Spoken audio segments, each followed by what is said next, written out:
ہاں خلاف پیمبر کسے راہ گزید کہ ہرگز بمنزل نخواہد رسید، کہ پیغمبر صلی اللہ علیہ وسلم کے طریقے کو چھوڑ کر کسی اور راستے پر جائیں گے ہرگز منزل مقصود تک نہیں پہنچ سکیں گے۔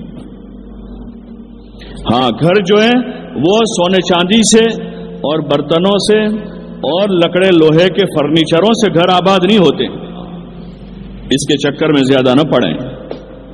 جیسے ہمارا پرانا رہن سہن تھا، سادہ رہن سہن تھا، ٹھیک ہے، ضروریات اپنے گھر میں بساوے، اس سے انکار نہیں، سہولت کا مکان بناوے، اس سے انکار نہیں کہ بھئی بچے بڑے ہو گئے تو ان کے کمروں کی ضرورت ہے، مکان تھوڑا ٹھیک ٹھاک ہو جاوے، کیونکہ رہنے کا ٹھکانہ ہے، وہ رہنے کا ٹھکانہ ہے، ضروریات زندگی میں شامل ہے مکان، مکان پر زکوٰۃ نہیں ہے کیونکہ وہ ضروریات میں سے ہے، تو مکان بنانا برا نہیں ہے، لیکن جس طرز پر ابھی ہم جا رہے ہیں، جس رخ کے ابھی مکانات بن رہے ہیں جس میں اسراف ہیں اور طرف ہیں، ہاں فضول خرچی سے اوپر اسراف، مہنگے مہنگے پتھر، مہنگے مہنگے فرنیچر اور مہنگی مہنگی چیزیں اس میں، اور ایسی فینسی چیزیں ہیں جس کی عمر بھی لمبی نہیں ہے، جس کی عمر بھی لمبی نہیں، ہاں مضبوط ایسی چیز ہیں کہ جس کی عمر لمبی ہے، اس کی مضبوطی کی وجہ سے اس کو ڈالا جا رہا ہے، تو وہ اچھی نیت ہے کہ بھئی مضبوط چیزیں لمبے وقت تک چلے وہ، باقی خالی شوشا کے واسطے عورتیں ٹائلز پسند کرنے جا رہی ہیں ٹائلز کی دکان پر، عورتیں سنمائک پسند کرنے جا رہی ہیں سنمائک کی دکان پر، عورتیں اس کا واش بیس کا ٹب پسند کرنے جا رہی ہیں دکان پر، یہ خواہشات ہیں، خواہشات، اس کے علاوہ کچھ نہیں ہے، چاہے کچھ بھی نام دے دو اس کا، اللہ دلوں کے بھید جانتا ہے، دلوں میں کیا ہے، اندر کیا ہے۔ آپ لوگوں کی زبان بند کر سکتے ہو، لوگوں کو آپ چپ کر سکتے ہو کہ کون کچھ کہہ سکتا ہے ہم کو، لیکن دلوں کے بھید جاننے والا اللہ ہے، وہ دلوں کے بھید جانتا ہے کہ اندر نیتیں کیا ہیں۔ ہاں بڑائی کی نیت ہے کہ ہمارا گھر ان سے اچھا ہے، ہمارا گھر ان سے مہنگا ہے، ہمارا فرنیچر ایسا ہے، ہمارے کپڑے ایسے ہیں، یہ سارا دکھاوا ہے، جس دکھاوے کو ہمارے مذہب میں کوئی جگہ نہیں ہے، دکھاوے کا کوئی کام نہیں، دکھاوے کی تو نماز بھی قبول نہیں ہے، دکھاوے کا تو حج بھی قبول نہیں ہے، دکھاوے کا صدقہ خیرات بھی بارگاہ خداوندی میں قبول نہیں ہے۔ اپنی ضروریات زندگی کو سادہ کریں، مکان ہماری ضرورت ہے سادہ بناویں، ہاں اس میں چیزیں سادہ رکھیں۔ آج تک ابھی پچھلے 5-10 سال تک دیکھتے تھے کہ ہمارے گھروں میں مہنگی چیزیں نہیں ہوتی تھی، فرنیچر اتنے مہنگے نہیں بنتے تھے، ہاں 5-25 ہزار میں پورے گھر کا سامان آ جاتا تھا، چولہے کے سامان سے لے کر گھر کی ضروری چیزیں، 2-4 کرسیاں ہیں اور وہ چارپائی ہیں، بستر گدا وغیرہ، سارا ملا کے 25-50 ہزار میں سارا آ جاتا تھا، وہ ضرورت کی چیزیں ہوتی تھی۔ اس وقت جس رخ پر ہم جا رہے ہیں، ہاں جس رخ پر جا رہے ہیں ہم، یہ رخ ہمارے لیے خیر کی چیز نہیں، چاہے مکان بڑے بڑے نظر آ رہے ہوں اور چاہے گھروں میں بہت زیادہ اسباب نظر لیکن یہ ہمیں راس نہیں آئے گا، یہ راس نہیں آئے گا ہمیں، یہ فساد کا ذریعہ ہے، یہ حسد کا ذریعہ ہے، یہ دلوں میں کینے کے پنپنے کا ذریعہ ہے، یہ آپس کی عداوتیں اور نفرتوں کے بڑھنے کا ذریعہ ہے۔ جو چیز بھی اللہ کے حکم کے خلاف، حضرت رسول اللہ صلی اللہ علیہ وسلم کے مبارک طریقے کے خلاف زندگیوں میں آئے گی، وہ چیزیں کبھی راحت کا ذریعہ نہیں بنے گی۔ ہاں اس لیے آپ ماں بہنوں سے ہماری گزارش ہے، ہاں اپنی زندگیوں پر نظر ثانی کریں، خواہشات پوری کرنے کی جگہ دنیا نہیں ہے، اللہ نے اس کے لیے ہمارے لیے جنت بنائی ہے، اور ہمارے آپ کے پیارے آقا حضرت جناب رسول اللہ صلی اللہ علیہ وسلم نے خود ایک زندگی گزار کر اپنی امت کو عملی تعلیم دی ہے۔ حضور علیہ الصلوۃ والسلام نے 11 نکاح فرمائے، ایک نہیں 11 نکاح آپ کے ہوئے ہیں۔ 2 ازواج کا مکے میں انتقال ہو گیا، حضرت خدیجہ اور حضرت سودا رضی اللہ عنہما کا، ان دونوں کا انتقال مکے میں ہوا، باقی آپ کے نکاح بھی مدینہ جا کر ہوئے، اور بقیہ ازواج مطہرات حضور علیہ السلام کی حیات تک حیات رہی، زندہ رہی، ان کے ساتھ حضور علیہ السلام نے ایک زندگی گزاری ہے۔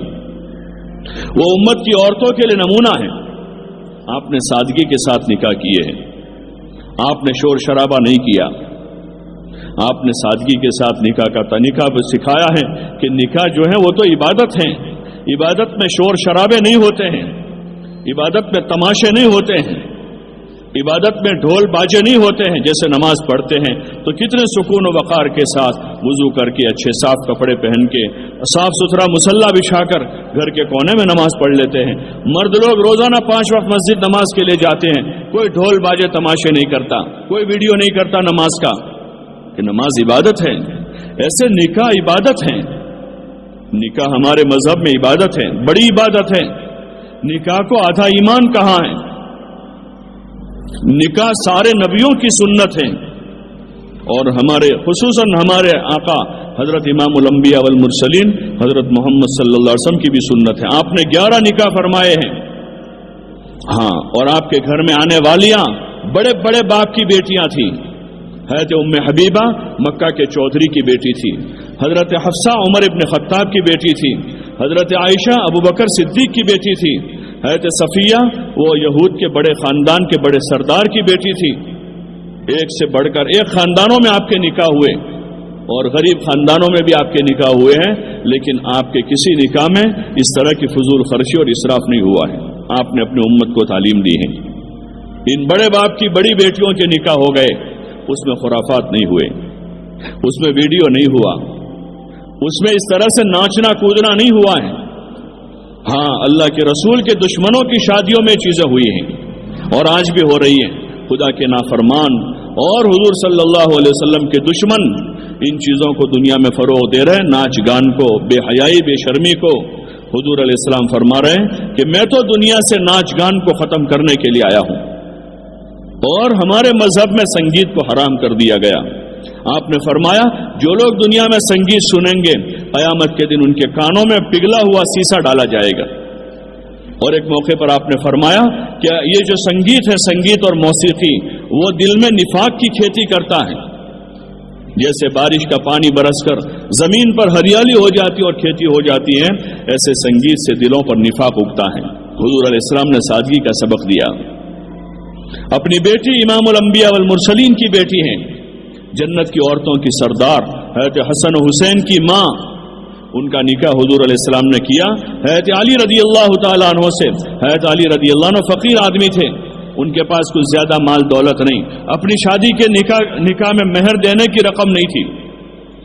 حضرت علی رضی اللہ عنہ کے پاس حضور علیہ السلام نے ان کا ایمان اور ان کی دینداری دیکھ کر ان کو اپنی بیٹی دی. جنت کی عورتوں کی سردار کا نکاح حضرت علی رضی اللہ عنہ سے حضور علیہ السلام نے فرمایا. جمعہ کے دن جمعہ کی نماز کے بعد حضور علیہ السلام نے مسجد میں خطبہ پڑھا اور اپنی بیٹی جنت کی عورتوں کی سردار کا نکاح پڑھا دیا. اور چونکہ حضرت علی رضی اللہ عنہ بچپن سے حضور علیہ السلام کے پاس رہے تھے، حضور کے چچا جو تھے ابو طالب، حضرت علی کے والد، وہ فلاش آدمی تھے، فقیر آدمی تھے، ان کے پاس زیادہ خرچے کا انتظام نہیں ہوتا تھا، تو حضرت علی کو حضور نے اپنے پاس لے لیا تھا. اور ایک بھائی ان کے بھائی جعفر تھے، ان کو کسی اور صحابی کے سپرد کیا تھا، تو ان کو اپنے پاس رکھ لیا. بچپن سے آپ کے پاس تھے، بچپن میں ہی حضور علیہ السلام کے ہاتھ پر اسلام قبول کیا، اور پھر ہجرت کر کے مدینہ منورہ گئے، اور وہاں بھی آپ کے ساتھ آپ کے پاس ہی رہے. تو حضور صلی اللہ علیہ وسلم نے نکاح کے بعد، چونکہ ان کے پاس کچھ سامان تو تھا نہیں، نہ ان کے پاس رہنے کو گھر تھا، نہ کوئی سامان تھا، تو حضور علیہ السلام نے ان کے لیے کمرے کا اور ان کے لیے بستر کا اور ایک چکی آٹا پیسنے کے لیے، چونکہ روزانہ گیہوں پیس کر وہاں روٹیاں بنتی تھی، تو ضرورت کا تھوڑا سا سامان دے دیا حضور صلی اللہ علیہ وسلم نے. جو سامان ضرورت کا اور گزارے کا تھا، وہ جہیز نہیں تھا، وہ جہیز نہیں تھا، وہ تو ضرورت کا سامان تھا. آج کل کا جہیز ایک لعنت بنا ہوا ہے، ماں باپ کے لیے مصیبت بنا ہوا ہے. حضور علیہ السلام نے ضرورت کا ان کو سامان دیا، اور خود حضور علیہ السلام رخصت کرنے کے لیے اپنی بیٹی کے گھر گئے. ایک دو عورتیں تھیں آپ کے ساتھ، اور اپنی بیٹی کو لے کر خود گئے اور اپنے داماد کے گھر حضرت علی کے گھر حضرت فاطمہ کو پہنچا دیا. اتنا آسان نکاح ہمارے دین میں ہے. یہ نکاح آسان ہے، اس کو آسان رکھیں. نکاح آسان ہوگا، زنا کی کسی کی ہمت نہیں ہوگی، زنا کو جگہ نہیں ملے گی. حضرت مولانا عمر صاحب رحمۃ اللہ علیہ فرماتے تھے کہ نکاح آسان ہوگا، سادہ ہوگا تو زنا مہنگا ہوگا، اور اگر نکاح مشکل ہوگا تو زنا سستا ہو جائے گا، آسان ہو جائے گا. ہاں، اپنے یہاں پرانی ایک چیز ہے کہ نکاح آسان ہے. عمر ہوتے ہی لڑکے لڑکیوں کے نکاح ہو جاتے ہیں. اگر یہ خرافات بڑھائے گئے جیسے دیگر اقوام میں ہیں کہ نکاح میں لاکھوں روپے کے خرچے ہیں، جہیز کے نام پر اور دعوتوں کے نام پر اور زیور کے نام پر اور دیگر خرچے ہیں، تو وہاں ایسے نکاح مشکل بنے ہوئے ہیں کہ بیٹیاں بوجھ بنی ہوئی ہیں۔ ہاں، لوگ خودکشی کر لیتے ہیں، خودکشیاں کرتے ہیں ماں باپ، بیٹیوں کا بوجھ نہیں سہا جاتا ان سے کہ اتنے مشکل نکاح کیسے کریں گے۔ اللہ کا فضل ہمارے یہاں ہے کہ پہلے سے نکاح سادہ چلا رہا ہے۔ ابھی تک 1000 روپے کی مہر چل رہی تھی کچھ سالوں تک۔ علماء نے جب چاندی کی قیمت بڑھ گئی تو لوگوں سے درخواست کی کہ کچھ مہر کو بڑھا دیا جاوے تاکہ وہ مقدار تک، اقل مقدار تک پہنچے جو چاندی کم سے کم مقدار دینی ہے اس میں۔ اس کا مطلب یہ نہیں تھا کہ مہریں اتنی بڑی ہو جاوے اور مہر فاطمی کی ڈیمانڈ شروع ہو جاوے۔ ٹھیک ہے، جس کو اللہ نے سہولت دی ہے وہ ادا کر دے مہر فاطمی، باقی مہر فاطمی ادا کرنا یہ کوئی خاص سنت نہیں ہے۔ حضور علیہ السلام کے مختلف نکاحوں میں مختلف مہر ادا کی گئی ہے۔ بعض نکاحوں میں بالکل معمولی مہر ہیں اور بعض نکاح میں مہر فاطمی سے بھی کئی گنا زیادہ مہر، جو نجاشی نے ام حبیبہ کے لیے مہر چکائی تھی وہ تو بہت بڑی مہر تھی۔ اس کو آسان رکھا جاوے، سادہ رکھے نکاحوں کو۔ ہاں، اس میں زیادہ تر چونکہ نکاح کی رسومات، منگنی کی جو رسومات ہیں اس میں زیادہ تر عورتوں کا حصہ رہتا ہے، اس لیے آپ ماں بہنوں سے ہماری گزارش ہے، اللہ سے ڈریں، اللہ سے ڈریں۔ کوئی ہمیں دیکھ رہا ہے نہیں دیکھ رہا، ہمارا اللہ دیکھ رہا ہے۔ بس ایک بات لازم پکڑ لیں کہ ہمارے نبی علیہ الصلوۃ والسلام کی معاشرت کی بنیاد سادگی پر ہے۔